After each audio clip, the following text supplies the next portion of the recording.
Merhaba arkadaşlar. WhatsApp duruma video ekleme, fotoğraf ekleme, birden fazla fotoğraf ekleme, video ve fotoğrafı beraber ekleme veya GIF ekleme ne varsa hepsini kolay bir şekilde yapabiliyoruz. WhatsApp'ın kendi üzerine yapıyoruz. Ayrı bir uygulamaya gerek yok. Şimdi bütün detaylarıyla size bunu anlatmaya başlayacağım. Geliyorum buradan arkadaşlar güncellemeler bölümünden durum ekle diyorum. Durum ekle deyince daha önceki videomda ben size bakın burada yerleşim diye bölümü anlatmıştım değil mi? Kolaj bölümünü anlatmıştım. Kısaca bahsedeyim. Kolaja geldiğiniz zaman istediğiniz şuradan kolaj seçiyorsunuz. Hangi fotoğrafları kolaj olmasını istiyorsanız 6 adet istiyor sizden. Onay butonuna basarsanız size kolaj yapmış oluyor. Kolajı da buradan değiştirebiliyorsunuz. Ama şu an konumuz kolaj değil arkadaşlar.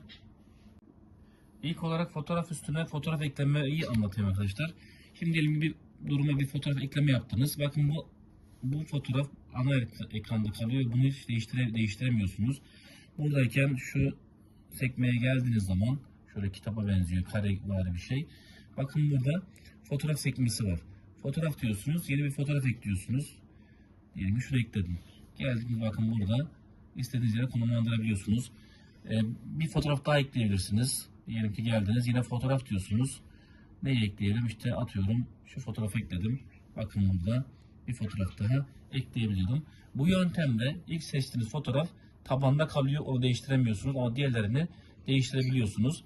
Bunlarla ilgili ne yapabilirsiniz? Diyelim ki bu fotoğrafın bakın tek tık yaptığınız üstüne bu hale geliyor.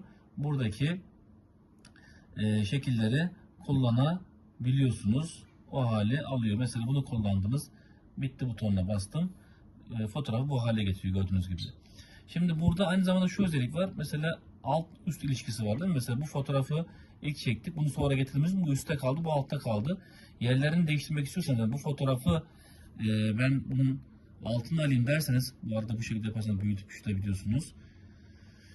Alta almak istiyorsanız alttaki mesela bu altta kaldı. Bunu çift tıklayın hızlı bir şekilde onu üste alıyor. Bu şekilde de yer değiştirmeler yapabiliyorsunuz.